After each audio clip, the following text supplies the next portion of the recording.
ಮೊದಲನೇ ಹಂತದ ಚುನಾವಣೆ ನಮ್ಮ ದಕ್ಷಿಣ ಕರ್ನಾಟಕದಲ್ಲಿ ನಡೆಯುತ್ತದೆ. ಎರಡನೇ ಹಂತದ ಚುನಾವಣೆ ಉತ್ತರ ಕರ್ನಾಟಕದಲ್ಲಿ ನಡೀತದೆ. ಈ ತಿಂಗಳು 26ನೇ ತಾರೀಕು 14 ಲೋಕಸಭಾ ಕ್ಷೇತ್ರಗಳಿಗೆ ಚುನಾವಣೆ ನಡೀತಾ ಇದೆ. ಅದರಲ್ಲಿ ಮೈಸೂರು, ಕೊಡಗು ಲೋಕಸಭಾ ಕ್ಷೇತ್ರನೂ ಕೂಡ ಸೇರಿದೆ. ನೀವೆಲ್ಲರೂ ಕೂಡ ಈ ತಿಂಗಳ 26ನೇ ತಾರೀಕು ಮುಂದಿನ 5 ವರ್ಷಗಳ ಅವಧಿಗೆ ಈ ದೇಶಕ್ಕೆ ಯಾವ ಪಕ್ಷ ಅಧಿಕಾರದಲ್ಲಿ ಇರಬೇಕು ಅಂತಕ್ಕಂಥ ತೀರ್ಮಾನವನ್ನ ಮಾಡಬೇಕು.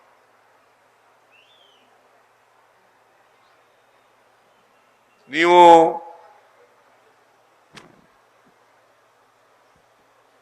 ಕರ್ನಾಟಕದಿಂದ ಆಯ್ಕೆಯಾಗಿರ್ತಕ್ಕಂಥ ಎಲ್ಲ ಲೋಕಸಭಾ ಸದಸ್ಯರ ಕಾರ್ಯಚಟುವಟಿಕೆಗಳನ್ನ ನೋಡಿದ್ದೀರಿ. 2 ಬಾರಿ ಈ ಕ್ಷೇತ್ರದಲ್ಲಿ ಪ್ರತಾಪ್ ಸಿಂಹ ಅವರು ಲೋಕಸಭಾ ಸದಸ್ಯರಾಗಿದ್ದರು. ಅವರು ಹಾಸನದ ಸಕಲೇಶಪುರದವರಾದರೂ ಕೂಡ ನೀವು ಉದಾರವಾಗಿ ಅವರನ್ನ ಆಯ್ಕೆ ಮಾಡಿ ಲೋಕಸಭೆಗೆ ಕಳಿಸಿದ್ರಿ. 2 ಅವಧಿನಲ್ಲಿ ಲೋಕಸಭಾ ಸದಸ್ಯರಾಗಿ ಪ್ರತಾಪ್ ಸಿಂಹ ಅವರು ಪಾರ್ಲಿಮೆಂಟ್ನಲ್ಲಿ ಅವರ ಪಾತ್ರ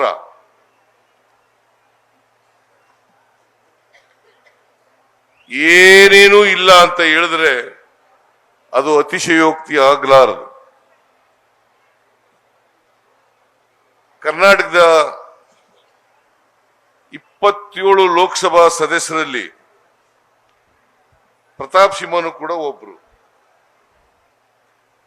27 ಜನ ಲೋಕಸಭಾ ಸದಸ್ಯರು ಕರ್ನಾಟಕದಿಂದ ಆಯ್ಕೆಯಾಗಿ ಬಿಜೆಪಿ ಪಕ್ಷದ ಲೋಕಸಭಾ ಸದಸ್ಯರಾದರೂ ಕೂಡ ನರೇಂದ್ರ ಮೋದಿ ಅವರಿಗೆ ಎದುರುಕೊಂಡು ಒಂದು ದಿನ ಬಾಯಿ ಬಿಡಲಿಲ್ಲ.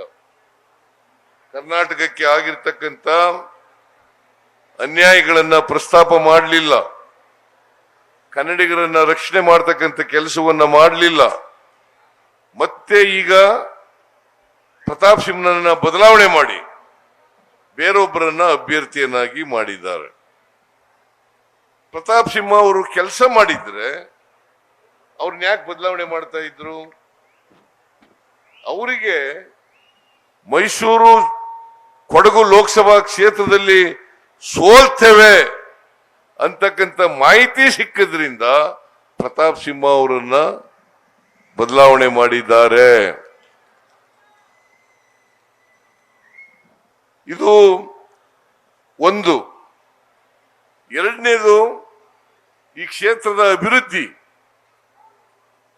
ಬಹುಶಃ ಮೈಸೂರು ನಗರಕ್ಕೆ ನಾನು ಅಭಿವೃದ್ಧಿ ಮಾಡಿದ್ ಬಿಟ್ಟರೆ 2013ರಿಂದ 18ರವರೆಗೆ ನಾನು ಏನೇನು ಮಾಡಿದ್ದೀನಿ. ಆಗ ಸೋಮಶೇಖರ್ ಕೂಡ ಎಂ ಎಲ್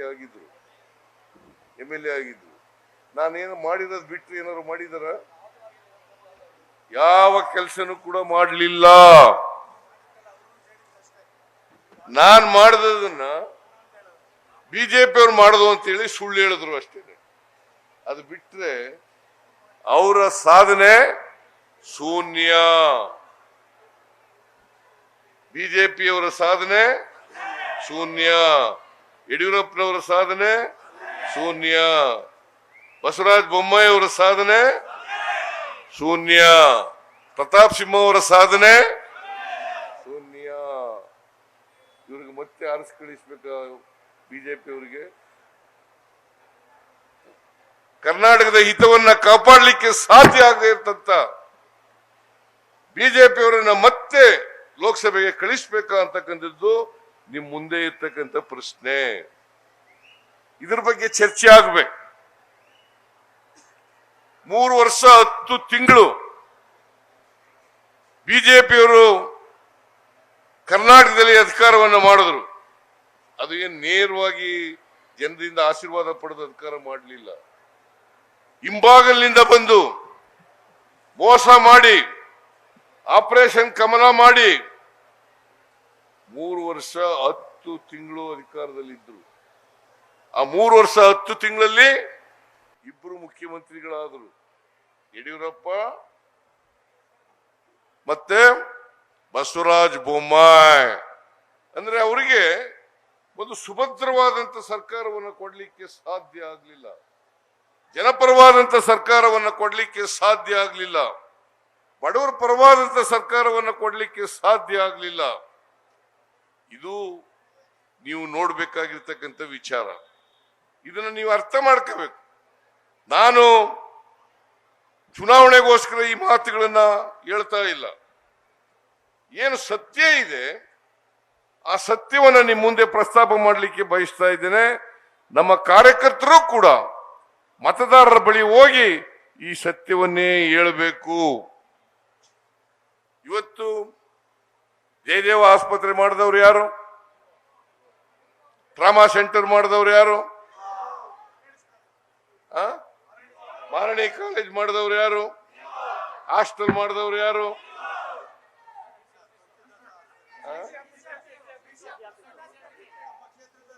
ಡಿಸಿ ಆಫೀಸ್ ಮಾಡಿದವರು ಯಾರು? ತುಳಸಿದಾಸಪ್ಪ ಮಹಿಳಾ ಮತ್ತು ಮಕ್ಕಳ ಆಸ್ಪತ್ರೆ ಮಾಡಿದವರು ಯಾರು? ನೀವೇನ್ ಮಾಡಿದ್ರಿ? ನೀವು ಕೇಳ್ಬೇಕಲ್ವಾ? ನೀವೇನ್ ಮಾಡಿದ್ರಿ? ಯಾವ್ದಾದ್ರು ಒಂದು ಸಾಕ್ಷಿ ಗುಡ್ಡೆ ಇರ್ಬೇಕಲ್ಲ, ಒಂದು ಸಾಕ್ಷಿ ಗುಡ್ಡೆ ಇರ್ಬೇಕಲ್ಲ. ನಾವು ಅಧಿಕಾರದಲ್ಲಿ ಇದ್ದಾಗ ಇಂಥದ್ದು ಮಾಡಿದ್ದೇವೆ. ಡಿಸ್ಟ್ರಿಕ್ಟ್ ಆಸ್ಪತ್ರೆ ಮಾಡಿದವರು ಯಾರು? ನಮಗೆ ಆಶೀರ್ವಾದ ಮಾಡಬೇಕು ಬೇಡ? ನಮ್ಮ ಅಭ್ಯರ್ಥಿಗೆ ಆಶೀರ್ವಾದ ಮಾಡಬೇಕು ಬೇಡ? ನಾವು ಈ ಸಾರಿ ಲಕ್ಷ್ಮಣ್ ಸಾಮಾನ್ಯ ಕುಟುಂಬದಿಂದ ಬಂದಂತವರು, ಪಕ್ಷದ ನಿಷ್ಠಾವಂತ ಕಾರ್ಯಕರ್ತ, ಪಕ್ಷದಲ್ಲಿ ಜನರಲ್ ಸೆಕ್ರೆಟರಿ ಆಗಿ, ಪಕ್ಷದ ವಕ್ತಾರರಾಗಿ ಪ್ರಾಮಾಣಿಕವಾಗಿ ಕೆಲಸ ಮಾಡಿದ್ದಾರೆ. ಮತ್ತೆ ನಾನು ಅವರನ್ನ ನೋಡಿರ್ತಕ್ಕಂಥದ್ದು.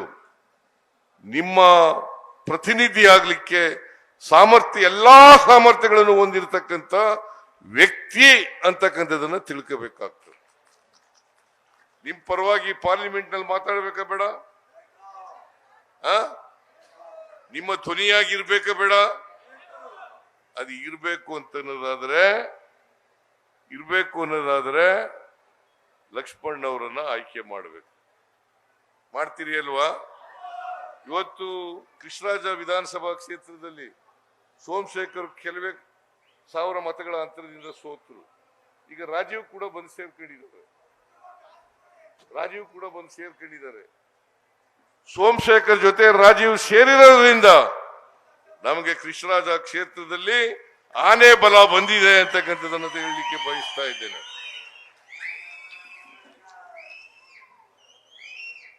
ಇನ್ನು ಚುನಾವಣೆವರೆಗೆ 24ನೇ ತಾರೀಕಿನವರೆಗೆ ಹಗಲು ರಾತ್ರಿ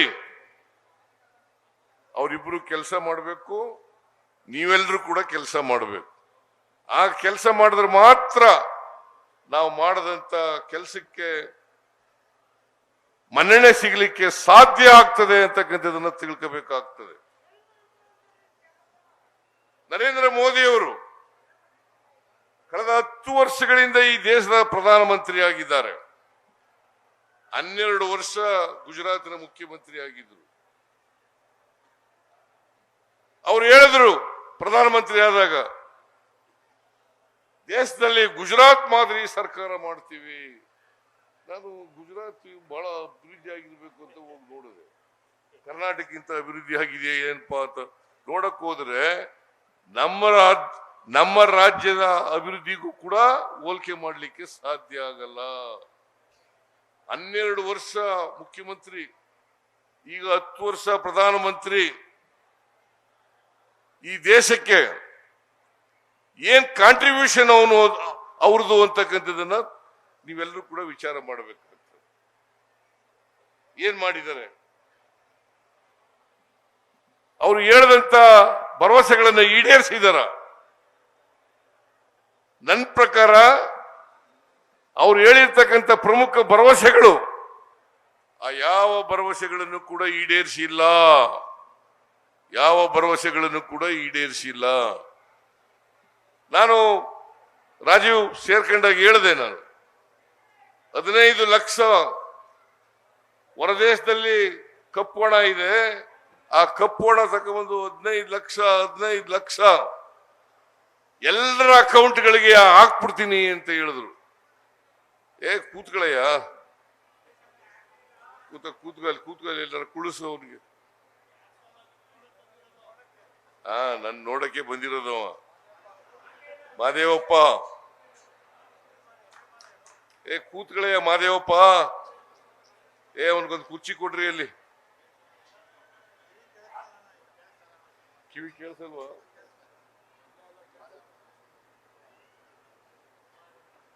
ಆಗಿರ್ಬೇಕು, ಅವನಿಗೆ 90 ಆಗಿರ್ಬೇಕು.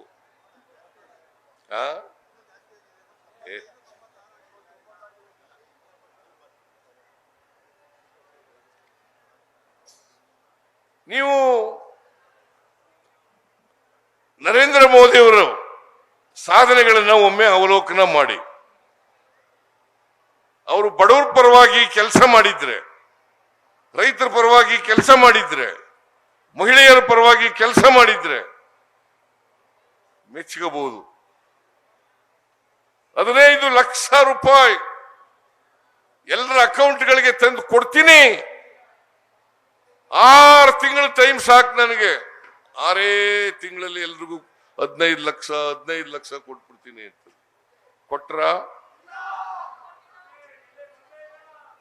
ಕೊಟ್ರ ಕೊಡ್ಲಿಲ್ಲ. ಇದು ಶುದ್ಧ ಸುಳ್ಳು. ಈಗ ಅದ್ರ ಬಗ್ಗೆ ಮಾತಾಡಲ್ಲ.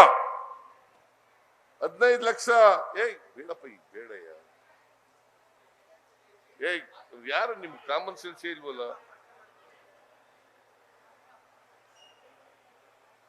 15 ಲಕ್ಷ ಇರಲಿ, 15 ರೂಪಾಯಿನೂ ಕೂಡ ಕೊಡ್ಲಿಲ್ಲ. ನರೇಂದ್ರ ಮೋದಿ ಅವರು ಹೇಳಿದ್ರು, ಎಲ್ಲ ಆಹಾರ ಪದಾರ್ಥಗಳ ಬೆಲೆಗಳೆಲ್ಲ ಇಳಿಸ್ಬಿಡ್ತೀನಿ, ಇನ್ಫ್ಲೇಷನ್ ಅನ್ನ ಕಡಿಮೆ ಮಾಡ್ತೀನಿ, ನಮ್ಮ ರೂಪಾಯಿ ಮೌಲ್ಯ ಏನು ಕುಸಿದಿದೆ ಅದನ್ನ ಮೇಲಕ್ಕೆ ತರ್ತಕ್ಕಂಥ ಪ್ರಯತ್ನವನ್ನು ಮಾಡ್ತೇನೆ, ಪೆಟ್ರೋಲ್, ಡೀಸೆಲ್, ಗ್ಯಾಸ್ ಇವುಗಳ ಬೆಲೆಗಳನ್ನು ಇಳಿಸ್ತೇನೆ, ಎಲ್ಲರ ಜೀವನ ಉತ್ತಮಗೊಳಿಸ್ತಕ್ಕಂಥ ಪ್ರಯತ್ನವನ್ನು ಮಾಡುತ್ತೇನೆ. ಜನ ನಂಬುದ್ರು, ಪಾಪ ಯುವಕರೆಲ್ಲ ನಂಬುದ್ರು. ಯಾಕಂದ್ರೆ 2 ಕೋಟಿ ಹುದ್ದೆ ಪ್ರತಿ ವರ್ಷ ಸೃಷ್ಟಿ ಮಾಡ್ತೀನಿ ಅಂತ ಹೇಳಿದ್ರು. 2 ಕೋಟಿ ಹುದ್ದೆ ನಂಬಿ ಪಾಪ ಯುವಕರೆಲ್ಲ ಮೋದಿ ಮೋದಿ ಮೋದಿ ಅನ್ನಕ್ ಶುರು ಮಾಡಿದ್ರು. ಇದನ್ನ ಸುಳ್ಳು ಹೇಳಿದ್ರು ಮೋದಿ ಮೋದಿ ಅಂತಾರೆ ಅಂತ ಹೇಳಿ ಇನ್ನು ಜಾಸ್ತಿ ಸುಳ್ಳು ಹೇಳಕ್ ಶುರು ಮಾಡ್ಕೋಬಹುದು. ಈಗ ನಿಜವಾದಂತ ಬಣ್ಣ ಗೊತ್ತಾಗಿದೆ. ಮೋದಿಯವರ ನಿಜವಾದಂತ ಬಣ್ಣ ಗೊತ್ತಾಗಿದೆ. ನಾಳೆ ಮೈಸೂರಿಗೆ ಬರ್ತಾ ಇದ್ದಾರೆ. ಇವತ್ತು ನಾನು ಮೋದಿ ಅವ್ರಿಗೆ ಕೇಳ್ತೀನಿ, ಯಾವ ಮುಖ ಒತ್ಕೊಂಡು ನೀವು ಓಟ್ ಕೇಳ್ತೀರಿ? ಯಾವ ಮುಖ ಒತ್ಕೊಂಡು ಓಟ್ ಕೇಳ್ತೀರಿ? ನಾಳೆ ನೀವು ಕರ್ನಾಟಕಕ್ಕೆ ಆಗಿರ್ತಕ್ಕಂಥ ಅನ್ಯಾಯವನ್ನ ಸರಿಪಡಿಸ್ತಕ್ಕಂಥ ಪ್ರಯತ್ನವನ್ನ ಮಾಡಲಿಲ್ಲ.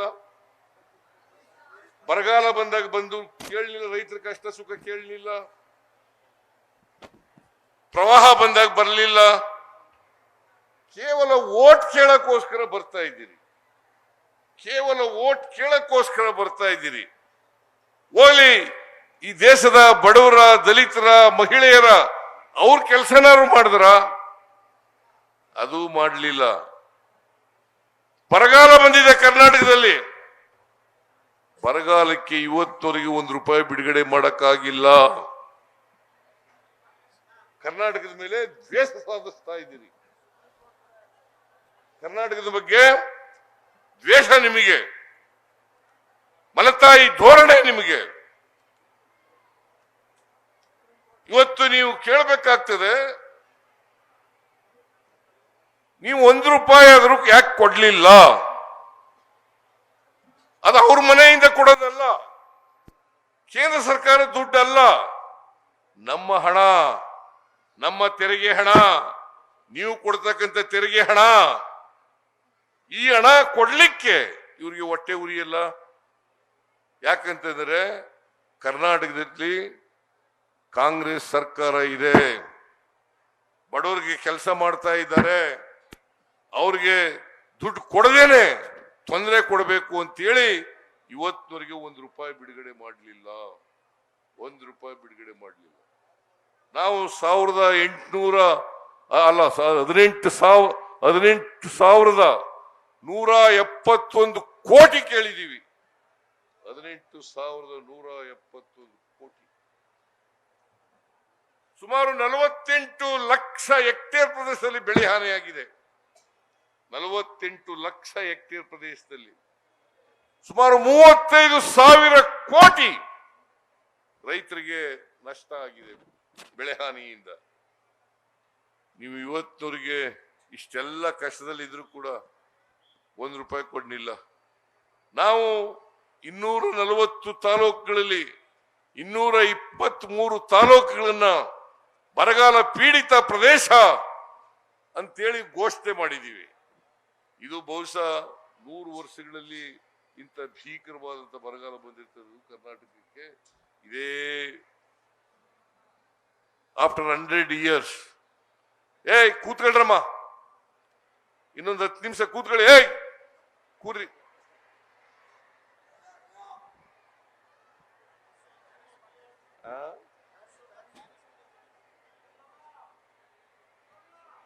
ಮೈಸೂರಿನ ಇವರು ನರೇಂದ್ರ ಮೋದಿ ಅವರು ಮೈಸೂರು ಬಂದಾಗ ನೀವು ಈ ಪ್ರಶ್ನೆಯನ್ನು ಕೇಳಬೇಕು. What is your contribution to Mysuru city?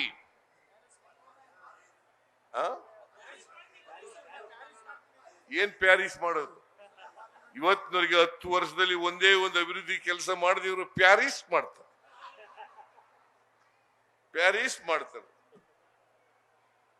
ಏನಾದ್ರು ಮಾಡಿರ್ಬೇಕಲ್ಲ. ಇವತ್ತಿನವರೆಗೆ ಒಂದೇ ಒಂದು ಕೆಲಸ ಮೈಸೂರಿಗೆ. ಇದು ನರೇಂದ್ರ ಮೋದಿ ಅವರು ಕೇಂದ್ರ ಸರ್ಕಾರ ಮಾಡಿರೋದು. ಈ ಬೆಂಗಳೂರು ಮೈಸೂರು ರೋಡ್ ಇದೆಯಲ್ಲ, ಇದು ನಾವು ಮಾಡಿಸಿದ್ದು. ಮಾದೇವಪ್ಪ ಇಲ್ಲೇ ಇದ್ದಾರೆ. ಮಾದೇವಪ್ಪ PWD ಮಿನಿಸ್ಟರ್ ಇದ್ದಾಗ ಅದಕ್ಕೆ ಮಂಜೂರಾತಿಯನ್ನು ಕೊಡಿಸಿದ್ದು ನಾವು, ನರೇಂದ್ರ ಮೋದಿ ಅವರಲ್ಲ. ಆಸ್ಕರ್ ಫರ್ನಾಂಡಿಸ್ ಅವರು ರೋಡ್ ಟ್ರಾನ್ಸ್ಪೋರ್ಟ್ ಮಿನಿಸ್ಟರ್ ಇರುವಾಗ ಅವರು ಅಪ್ರೂವ್ ಮಾಡಿದ್ದು. ಇದನ್ನ ನಾವು ದುಡ್ಡು ಕೊಟ್ಟಿದ್ದೀವಿ ಅಂತ ಹೇಳ್ತಾರೆ. ಸ್ವಾಮಿ ನರೇಂದ್ರ ಮೋದಿಜಿ, ನಾವು ಒಂದು ವರ್ಷಕ್ಕೆ 1,40,000 ಕೋಟಿಗೂ ಹೆಚ್ಚು ಹಣವನ್ನ ತೆರಿಗೆ ರೂಪದಲ್ಲಿ ಕೊಡ್ತಾ ಇದ್ದೀವಿ. ಎಷ್ಟು? 4,43,000 ಕೋಟಿ. ಅದರಲ್ಲಿ ಎಷ್ಟು ಕೋಟಿ ಕೊಟ್ಟಿದ್ದೀರಿ ರಸ್ತೆ ಅಭಿವೃದ್ಧಿಗೆ, ರೈಲ್ವೆ ಅಭಿವೃದ್ಧಿಗೆ? ರೈಲ್ವೆ ಈ ಟೋಲ್ ಕಲೆಕ್ಟ್ ಮಾಡ್ತಾರಲ್ಲ, ಆ ದುಡ್ಡೆಲ್ಲ ನಮಗ್ ಕೊಡ್ತಾರ? ರೈಲ್ವೆ ಟಿಕೆಟ್ನದೆಲ್ಲ ದುಡ್ಡು ನಮಗ್ ಕೊಡ್ತಾರ? ನಮ್ಗೇನ್ ಕೊಡಲ್ಲ. ರೈಲ್ವೆ ಮಾಡ್ಬಿಟ್ಟು ರೈಲ್ವೆ ಟಿಕೆಟ್ ತಗೋತಾರೆ. ಆದ್ರೂ ಕೂಡ ರೈಲ್ವೆ ಯೋಜನೆಗಳಿಗೆ ಜಮೀನ್ ಅದ್ರ ಜೊತೆಗೆ ಆ ಯೋಜನೆ ವೆಚ್ಚ ಇದೆಯಲ್ಲ, ಅದರ ಅರ್ಧದಷ್ಟು ನಾವು ಕೊಡ್ತೀವಿ. ನಮ್ಮ ಹೆಸರೇ ಇಲ್ಲ. ಕೇಂದ್ರ ಪುರಸ್ಕೃತ ಯೋಜನೆಗಳು ಅದು ಶೇರಿಂಗ್ ಪ್ಯಾಟರ್ನ್ ಅಲ್ಲಿ ಇರ್ತಕ್ಕಂಥದ್ದು. ಕೇಂದ್ರ ಸರ್ಕಾರ, ರಾಜ್ಯ ಸರ್ಕಾರ ಯಾವ ದುಡ್ಡಿಂದ ಕೊಡ್ತಾರೆ ಅವರು? ಈ 4,30,30,000 ಕೋಟಿ ನಮ್ಮಿಂದ ಕಲೆಕ್ಟ್ ಮಾಡಿದಾರಲ್ಲ, ಆ ದುಡ್ಡಿನಿಂದ ಕೊಡೋದು. ಇದನ್ನ ನೀವು ತಿಳ್ಕೋಬೇಕಾಗ್ತದೆ. ಬರಗಾಲಕ್ಕೆ ಕೊಡಬೇಕಾದ್ರೂ ಅದೇ ದುಡ್ಡು, ಬೇರೆ ಪ್ರವಾಹಕ್ಕೆ ಕೊಡಬೇಕಾದ್ರೂ ಅದೇ ದುಡ್ಡು. ಇವತ್ತು ಬರಗಾಲಕ್ಕೆ ₹1 ಕೊಡ್ಲಿಲ್ಲ. ಈ ಪ್ರಶ್ನೆ ಕೇಳಬೇಕಾ ಬೇಡ ನರೇಂದ್ರ ಮೋದಿ ಅವರಿಗೆ? I don't know. ಪ್ರಧಾನಮಂತ್ರಿಗಳು ಬಂದು ಇಲ್ಲಿ ಯಾವ ಮುಖ ಎತ್ಕೊಂಡು ವೋಟ್ ಕೇಳ್ತಾರೆ ಅಂತ ಗೊತ್ತಾಗಲ್ಲ ನನಗೆ. ಏನ್ ಮಾಡಿದ್ದಾರೆ ಹೇಳಿ ನೋಡೋಣ. ಅಚ್ಛೇದಿ ನಾಯಕ ಅಂತಂದ್ರು, ಬರ್ಲಿಲ್ಲ. ಯುವಕರಿಗೆ 2 ಕೋಟಿ ಉದ್ಯೋಗ ಸೃಷ್ಟಿ ಮಾಡ್ತೀನಿ ವರ್ಷಕ್ಕೆ ಅಂತಂದ್ರು, ಅವ್ರಿಗೆ 3 ನಾಮ ಹಾಕಿದ್ರು, ತಿರುಪತಿ ತಿಮ್ಮಪ್ಪ ನಾಮ. ಈಗ ನಾವು ಅಧಿಕಾರಕ್ಕೆ ಬಂದ್ರೆ 5 ಗ್ಯಾರಂಟಿಗಳನ್ನ ಜಾರಿ ಮಾಡ್ತೇವೆ ಅಂತ ಹೇಳಿದ್ದು, ನಾವು ಮಾಡಿದ್ದೀವೋ ಇಲ್ಲ? ಇಲ್ಲೆಲ್ಲ ಹೆಣ್ಮಕ್ಳು ಇದ್ದಾರೆ, ಫ್ರೀಯಾಗಿ ಬಸ್ನಲ್ಲಿ ಓಡಾಡ್ತಾ ಇದ್ದೀರಾ ಇಲ್ವಮ್ಮ? ದುಡ್ಡು ಕೊಡ್ತಾ ಇದ್ದೀರಾ? ಯಾರು ಮಾಡಿರೋದು ಇದನ್ನ? ಜೋರಾಗಿ ಹೇಳಿ. ನಮ್ಮ ಸರ್ಕಾರ, ಕಾಂಗ್ರೆಸ್ ಸರ್ಕಾರ ಮಾಡಿರ್ತಕ್ಕಂಥದ್ದು. ಈಗೆಲ್ಲ ದೇವಸ್ಥಾನಗಳಿಗೆ ಹೋಗ್ತಾ ಇದ್ದೀರಲ್ಲ, ಯಾರು ದುಡ್ಡು ಹೆಂಗ್ ಹೋಗ್ಲಿಕ್ಕೆ ಹೆಂಗ್ ಸಾಧ್ಯ ಆಯ್ತು? ಫ್ರೀ ಬಸ್ ಹೋಗಿ ಧರ್ಮಸ್ಥಳಕ್ಕೆ, ನಡ್ರಿ ಕುಕ್ಕೆ ಸುಬ್ರಹ್ಮಣ್ಯಕ್ಕೆ,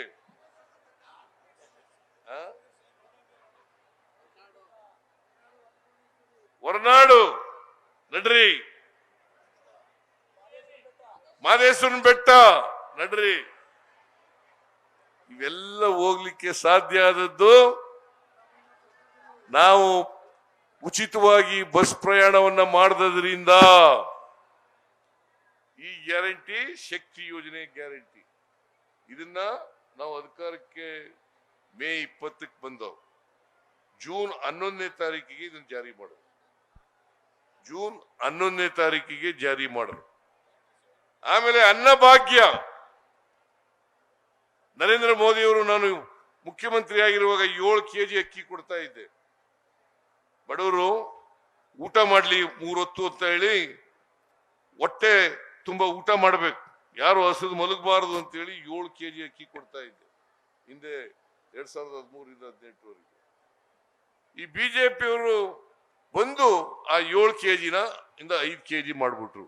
ನಮ್ ಜನ ಹೆಂಗೆ ಅಂತಂದ್ರೆ, ಕಡಿಮೆ ಮಾಡಿದ್ರು ಕೇಳಲ್ಲ, ಏನು ಕೊಡದೆ ಹೋದ್ರು ಕೇಳಲ್ಲ.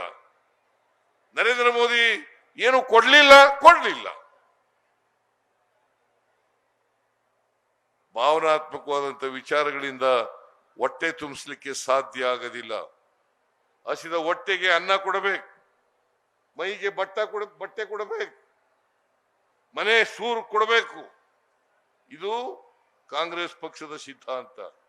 ಕಾಂಗ್ರೆಸ್ ಬಡವರಿಗೆ ಅನ್ನ, ಬಟ್ಟೆ, ವಸತಿ, ಶಿಕ್ಷಣ ಇದನ್ನ ಕೊಡ್ತಕ್ಕಂಥ ಕೆಲಸವನ್ನು ಮಾಡ್ತಾರೆ. ಬಡವರ ಪರವಾಗಿ ಅನೇಕ ಕಾರ್ಯಕ್ರಮಗಳನ್ನ ಮಾಡಿದ್ದೀವಿ. ಅನ್ನಭಾಗ್ಯ ಕಾರ್ಯಕ್ರಮ, ಕ್ಷೀರ ಭಾಗ್ಯ ಕಾರ್ಯಕ್ರಮ. ಇವತ್ತು ಶಾಲಾ ಮಕ್ಕಳಿಗೆಲ್ಲ ಹಾಲು ಕೊಡ್ತಾ ಇರ್ತಕ್ಕಂಥ ಕಾರ್ಯಕ್ರಮ ಪ್ರಾರಂಭ ಮಾಡಿದವರು ಯಾರು? ಕೃಷಿ ಹೊಂಡಗಳನ್ನ ತೋಡಿಸ್ಲಿಕ್ಕೆ ಕೃಷಿ ಭಾಗ್ಯ ಕಾರ್ಯಕ್ರಮ ಮಾಡಿದವರು ಯಾರು? ಮೈತ್ರಿ ಮನಸ್ವಿನಿ ಕಾರ್ಯಕ್ರಮಗಳನ್ನು ಮಾಡಿದವರು ಯಾರು? ಶಿವಭಾಗ್ಯ ಮಾಡಿದವರು ಯಾರು? ಇಂದಿರಾ ಕ್ಯಾಂಟೀನ್ ಮಾಡಿದವರು ಯಾರು? ವಿದ್ಯಾಸಿರಿ ಮಾಡಿದವರು ಯಾರು? ಉಚಿತವಾಗಿ ಕರೆಂಟ್ ಕೊಟ್ಟವರು ಯಾರು? ಈಗ ನೀವೆಲ್ಲ ವಿದ್ಯುತ್ ಶಕ್ತಿ ಯಾರು ಕಟ್ಟೋದಿಲ್ಲ, ಬಿಲ್ ಕಟ್ಟೋದಿಲ್ಲ. ಕೈ ಎತ್ತಿ ನೋಡೋಣ ಯಾರ್ಯಾರು ಬಿಲ್ ಕಟ್ಟೋದಿಲ್ಲ ಅಂತ. ಯಾರು 200 ಯೂನಿಟ್ ವರೆಗೆ ಫ್ರೀ ಕರೆಂಟ್.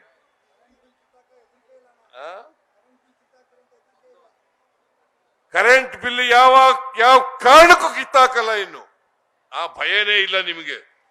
ಭಯ ಇದೆಯಾ ಕರೆಂಟ್ ಬಿಲ್ ಕಿತ್ತಾಕ್ತಾರೆ ಅಂತ? ಯಾಕಂದ್ರೆ ಈ ಬಿಜೆಪಿಯವರು ಅದನ್ನು ಸುಳ್ಳು ಹೇಳ್ತಾರೆ. ಯಾಕಂತಂದ್ರೆ ಬಿಜೆಪಿಯವರು ಸುಳ್ಳು ಹೇಳ್ತಾರೆ. ಪಾರ್ಲಿಮೆಂಟ್ ಚುನಾವಣೆ ಆದ್ಮೇಲೆ ಎಲ್ಲ ಗ್ಯಾರಂಟಿಗಳನ್ನ ನಿಲ್ಲಿಸ್ಬಿಡ್ತಾರೆ.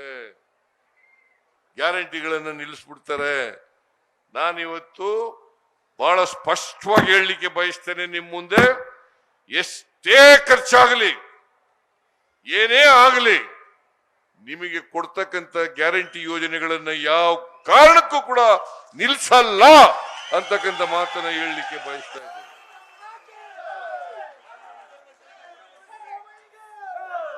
ಅಪಪ್ರಚಾರ, ಮೊದಲು ಈ ಗ್ಯಾರಂಟಿಗಳನ್ನೇ ಅಪಹಾಸ್ಯ ಮಾಡಿದ್ರು, ಈಗ ಚುನಾವಣೆ ಆದ್ಮೇಲೆ ನಿಲ್ಲಿಸ್ಬಿಡ್ತಾರೆ ಅಂತ ಹೇಳ್ತಾ ಇದ್ದಾರೆ. ಆಮೇಲೆ ಬರಗಾಲ ಬಂದಾಗ ಏನು ಪರಿಹಾರ ಕೊಡ್ಲಿಲ್ಲ ಅಂತಂದ್ರು. ನಾವು ಇವತ್ತು 44 ಲಕ್ಷ ರೈತರಿಗೆ 650 ಕೋಟಿ ರೂಪಾಯಿಗಳನ್ನ, ಪ್ರತಿ ರೈತರಿಗೆ 2,000 ರೂಪಾಯಿವರೆಗೆ ಪರಿಹಾರವನ್ನ ಕೊಟ್ಟಿದ್ದೇವೆ. ನಿಮಗೆ ನಾವು ಮಾತು ಕೊಟ್ಟಂತೆ ಮನೆ ಯಜಮಾನಿಗೆ 2,000 ರೂಪಾಯಿ ಬರ್ತಾ ಇದೆಯಾ? ಇಲ್ಲ. 2,000 ರೂಪಾಯಿ ಇವತ್ತು ಯುವ ನಿಧಿ, ಶಕ್ತಿ ಯೋಜನೆ, ಅನ್ನಭಾಗ್ಯ, ಗೃಹ ಜ್ಯೋತಿ, ಗೃಹಲಕ್ಷ್ಮಿ ಎಲ್ಲ ಕಾರ್ಯಕ್ರಮಗಳಿಂದ ಒಂದು ಕುಟುಂಬಕ್ಕೆ 4ರಿಂದ 5,000 ರೂಪಾಯಿ ಸಿಗ್ತಾ ಇದೆ. 4ರಿಂದ 5,000 ರೂಪಾಯಿ ನಿಮ್ ಕೈಗೆ ಖರ್ಚು ಮಾಡ್ಲಿಕ್ಕೆ ಹಣ ಸಿಗ್ತದ? ಇಲ್ಲ. ಇದನ್ನ ಯಾರು ಕೊಟ್ಟಿದ್ರ? ಹಿಂದೆ ಯಾವಲ್ಲಾರು ಬಿಜೆಪಿ ಅವ್ರು ಕೊಟ್ಟಿದ್ರ? JDS-ನವ್ರು ಕೊಟ್ಟಿದ್ರ? ನಾವು ಕೊಟ್ಟಿದ್ದೀವಿ. ಇದು ಹೆಮ್ಮೆಯಿಂದ ಹೇಳ್ತಕ್ಕಂಥದ್ದಲ್ಲ, ಇದು ನಮ್ಮ ಕರ್ತವ್ಯ.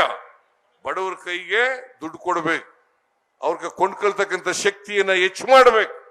ಅವರು ಕೊಂಡ್ಕೊಳ್ತಕ್ಕಂಥ ಶಕ್ತಿ ಬಂದ ಮೇಲೆ ಅಂಗಡಿಗೆ ಹೋಯ್ತಾರೆ, ಬೇರೆ ಮಕ್ಕಳು ಓದಿಸ್ಲಿಕ್ಕೆ ಮಾಡ್ತಾರೆ, ಅದಕ್ಕೆ ಖರ್ಚು ಮಾಡ್ಲಿಕ್ಕೆ ದುಡ್ಡು ಸಿಗ್ಲಿಕ್ಕೆ ಸಾಧ್ಯ ಆಗ್ತದೆ, ದೇವಸ್ಥಾನಗಳಿಗೆ ಹೋಗ್ಲಿಕ್ಕೆ ಸಾಧ್ಯ ಆಗ್ತದೆ. ಇದರಿಂದ ದುಡ್ಡು ನಿಮ್ ಕೈ ಕೊಡೋದ್ರಿಂದ ವಹಿವಾಟು ಜಾಸ್ತಿ ಆಗಿ ತೆರಿಗೆ ಸರ್ಕಾರಕ್ಕೂ ಕೂಡ ಬರ್ತದೆ. ವಾಪಸ್ ಈ ಹಣ ವಾಪಸ್ ನಮಗೆ ಬರ್ತದೆ ತೆರಿಗೆ. ಯಾಕಂತಂದ್ರೆ ನಾನು ಮೊನ್ನೆ 1 ತಿಂಗಳ ಹಿಂದೆ ಮನೆ ಉದ್ಘಾಟನೆ ಮಾಡಕ್ ಹೋಗಿದ್ದೆ. ಇಲ್ಲೂ ಮಾಡಿರ್ಬೇಕು ನಂಗೆ ಕಾಣಿಸುತ್ತೆ. ಕೊಳಗೇರಿ ಜನರಿಗೆ ಇಲ್ಲಿ ನಾರಾಯಣ ಊಟದ ಜಮೀರ್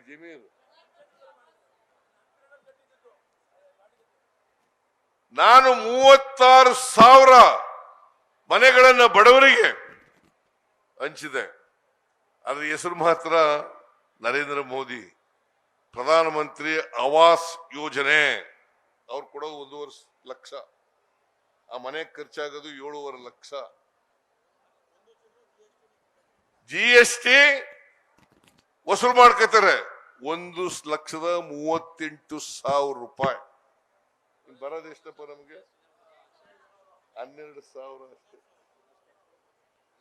12,000 ಕೊಟ್ಬಿಟ್ಟು ನಾವು ಬಡವರು ಮನೆ ಕಟ್ಕೊಟ್ಟಿದೀವಿ ಅಂತ ಹೇಳಿ ಪ್ರಚಾರ ಮಾಡ್ತಕ್ಕಂಥದ್ದು. ನಾವು ಇವತ್ತು ಈ ವರ್ಷ ಈಗಾಗಲೇ 36,000 ಕೋಟಿ ರೂಪಾಯಿಗಳನ್ನ ಖರ್ಚು ಮಾಡಿ 5 ಗ್ಯಾರಂಟಿ ಯೋಜನೆಗಳನ್ನ ಜಾರಿ ಕೊಟ್ಟಿದ್ದೀವಿ. ಮುಂದಿನ ವರ್ಷಕ್ಕೆ 52,009 ಕೋಟಿ ರೂಪಾಯಿಗಳನ್ನ ಬಜೆಟ್ ನಲ್ಲಿ ಇಟ್ಟಿದ್ದೀನಿ.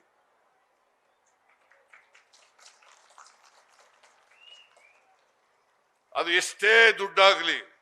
ಆಮೇಲೆ ಇನ್ನೊಂದು ಆರೋಪ ಮಾಡ್ತಾರೆ, ಏನಪ್ಪಾ ಅದು ಅಂತಂದ್ರೆ ಅಭಿವೃದ್ಧಿ ಕೆಲಸಗಳಿಗೆ ದುಡ್ಡಿಲ್ಲ. ಯಾವ ಕೆಲಸ ನಿಂತಿದೆ ಅಂತ ಹೇಳಿ ನೋಡೋಣ. ಪೆನ್ಷನ್ ಕೂಡ ನಿಂತೋಗಿದ್ಯಾ? ರಸ್ತೆ ಮಾಡೋ ಕೆಲಸ ನಿಂತೋಗಿದ್ಯಾ? ನೀರಾವರಿ ಕೆಲಸಗಳು ನಿಂತೋಗಿದಾವ? ಸಮಾಜ ಕಲ್ಯಾಣ ಇಲಾಖೆ ಕಾರ್ಯಕ್ರಮಗಳು ನಿಂತಿದ್ದಾವ? SCP TSP ಕಾರ್ಯಕ್ರಮಗಳು ನಿಂತೋಗಿದಾವ? ಅಭಿವೃದ್ಧಿ ಕೆಲಸಗಳಿಗೂ ದುಡ್ಡು ಕೊಟ್ಟಿದ್ದೀವಿ, ಮತ್ತೆ ಗ್ಯಾರಂಟಿಗಳನ್ನು ಕೂಡ ಜಾರಿಗೆ ಕೊಟ್ಟಿದ್ದೀವೋ ಇಲ್ಲ?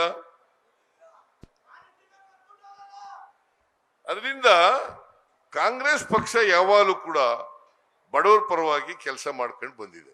ಗರೀಬಿ ಹಟಾವೋ ಮೂಲಕ ಶ್ರೀಮತಿ ಇಂದಿರಾ ಗಾಂಧಿಯವರು 10 ಪಾಯಿಂಟ್ ಪ್ರೋಗ್ರಾಮ್ 20 ಪಾಯಿಂಟ್ 20 ಅಂಶಗಳ ಕಾರ್ಯಕ್ರಮ ಜಾರಿ ಕೊಟ್ಟವರು ಯಾರು?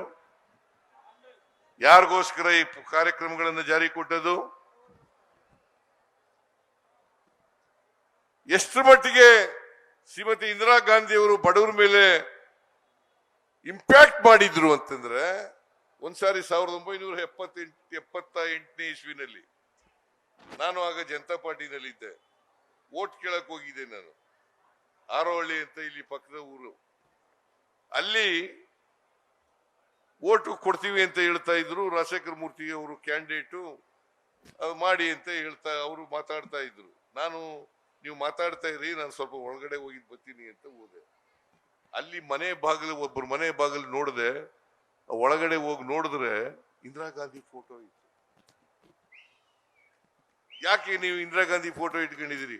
ಅಯ್ಯೋ, ಬಡವ್ರ ಪರವಾಗಿದ್ದಾರೆ ಈ ಅಮ್ಮ, ಅದಕ್ಕೋಸ್ಕರ ಇಂದಿರಾ ಗಾಂಧಿ ನಾವು ಮರೀಲಿಕ್ಕೆ ಸಾಧ್ಯ ಇಲ್ಲ, ನಮ್ಮ ಅಮ್ಮ ಅಂತ ಹೇಳಿದ್ರು. ಅವತ್ತೇ ಕಾಂಗ್ರೆಸ್ ಅವತ್ತಿನಿಂದ ಇವತ್ತಿನವರೆಗೂ ಕೂಡ ಬಡವರಿಗೆ ಶಕ್ತಿ ತುಂಬತಕ್ಕಂಥ ಕೆಲಸವನ್ನು ಮಾಡ್ತಾ ಇದೆ. ನಾನು ಒಬ್ಬ ಹಳ್ಳಿಯವನು. ಹಳ್ಳಿ ಕಷ್ಟಗಳೆಲ್ಲ ಗೊತ್ತಿತ್ತು, ಬಡವರ ಕಷ್ಟಗಳೆಲ್ಲ ಗೊತ್ತಿತ್ತು. ಬಹಳ ಜನ ಅನ್ನ ಉಣ್ತಿದ್ದದು ಯಾವಾಗ ಗೊತ್ತಾ? ಹಬ್ಬಗಳಲ್ಲಿ, ನೆಂಟರುಗಳು ಬಂದಾಗ. ಹಬ್ಬಗಳು ಇಲ್ಲದೆ ಹೋದ್ರೆ ಮುದ್ದೆ ತಿನ್ಬೇಕಾಗಿತ್ತು ನಾವು. ನಾನೇ ತಿಂದಿದ್ದೀನಿ, ಸ್ವತಃ ಅನುಭವದಿಂದ ಹೇಳ್ತಾ ಇದ್ದೀನಿ. ನಮ್ಮನೇಲಿ ಒಂದೊಂದ್ಸಾರಿ ಅನ್ನ ಮಾಡೋರು. ಆಗ ಪಾಪ ಅನ್ನ ಮಾಡದೇ ಇದ್ದವ್ರ ಮನೆಯವರು ಬಂದು ಅನ್ನ ಈಸ್ಕೊಳಕ್ ಬರೋರು. ಮಗುಗೆ ಕಾಯಿಲೆ ಬಂದ್ಬಿಟ್ಟಿದೆ, ಅನ್ನ ಕೊಡಿ ಅಂತ. ನಾನು ಇದನ್ನ ಕಣ್ಣಾರ ನೋಡಿದ್ದೆ. ಅದಕ್ಕೋಸ್ಕರ ಕರ್ನಾಟಕದಲ್ಲಿ ಯಾರು ಕೂಡ ಇನ್ನೊಬ್ಬರು ಮನೆ ಬಾಗಿಲಿಗೆ ಹೋಗಿ ಕೈ ಒಡ್ಡಬಾರದು ಅಂತೇಳಿ ಅನ್ನಭಾಗ್ಯ ಕಾರ್ಯಕ್ರಮ ಜಾರಿ ಕೊಟ್ಟಿದೆ.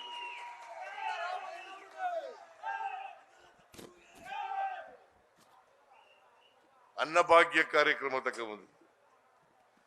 ಇಂದಿರಾ ಕ್ಯಾಂಟೀನ್ ಮಾಡದ್ಯಾಕಪ್ಪ ಅಂತಂದ್ರೆ, ವಿದ್ಯಾರ್ಥಿಗಳು, ಕಾರ್ಮಿಕರು, ಆಸ್ಪತ್ರೆ ಬರೋರು, ಬೇರೆ ಬೇರೆ ಕೆಲಸಕ್ಕೆ ಪಟ್ಟಣಕ್ಕೆ ಬರೋರು, ಅವ್ರಿಗೆಲ್ಲ ಕಡಿಮೆ ದರದಲ್ಲಿ ಆಹಾರ ಸಿಕ್ಕಬೇಕು ಅಂತೇಳಿ 5 ರೂಪಾಯಿಗೆ ಟಿಫನ್, 10 ರೂಪಾಯಿಗೆ ಊಟ ಮಾಡಿಕೊಡ್ಬೇಕು ಅಂತೇಳಿ ಮಾಡಿಕೊಟ್ಟದ್ದು ಸಿದ್ದರಾಮಯ್ಯನ ಸರ್ಕಾರ ಅಂತಕ್ಕಂಥದನ್ನ ಮರೀಲಿಕ್ಕೆ ಸಾಧ್ಯ.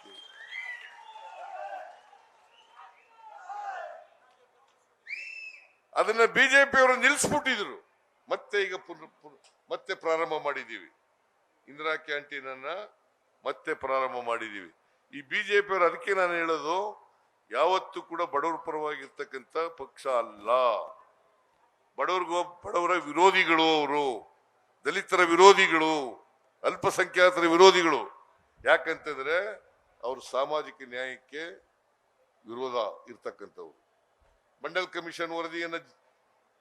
ಕಮಿಷನ್ ವರದಿ ಜಾರಿ ಕೊಡ್ತೀವಿ ಅಂತ ಹೇಳಿದಾಗ ರಥಯಾತ್ರೆ ಹೊರಟವ್ರು ಯಾರು?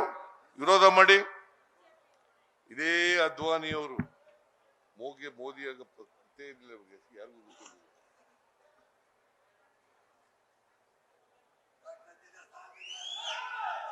ಅದರಿಂದ ನಾನು ಹೆಚ್ಚು ಮಾತಾಡಿಕ್ ಹೋಗಲ್ಲ. ಹುಣಸೂರಿಗೆ ಬೇರೆ ಹೋಗ್ಬೇಕಾಗಿದೆ ನಾನು. ದಯಮಾಡಿ ಕೃಷ್ಣರಾಜ ವಿಧಾನಸಭಾ ಕ್ಷೇತ್ರದಲ್ಲಿ ಅವ್ರ ಮಾತುಗಳಿಗೆ ಮರುಳಾಗಬೇಡಿ. ಬಿಜೆಪಿಯವರ ಸುಳ್ಳು ಪ್ರಚಾರಕ್ಕೆ ಮರುಳಾಗಬೇಡಿ. ದಯಮಾಡಿ ನೀವೆಲ್ಲರೂ ಕೂಡ ತೀರ್ಮಾನ ಮಾಡಿ. ಈ ಸಾರಿ ಸೋಮಶೇಖರ್ಗೆ ಶಕ್ತಿ ತುಂಬತಕ್ಕಂಥದ್ದು, ರಾಜೀವ್ಗೆ ಶಕ್ತಿ ತುಂಬತಕ್ಕಂಥದ್ದು, ಕಾಂಗ್ರೆಸ್ ಪಕ್ಷಕ್ಕೆ ಶಕ್ತಿ ತುಂಬತಕ್ಕಂಥದ್ದು, ಆ ಕೆಲಸವನ್ನ ಮಾಡಬೇಕು. ಮಾಡ್ತೀರಿ ಅಲ್ವಾ?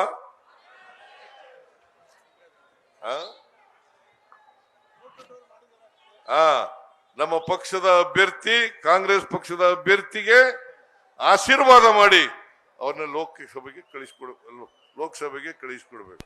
ಯಾರನ್ನ? ಎಂ ಲಕ್ಷ್ಮಣ್.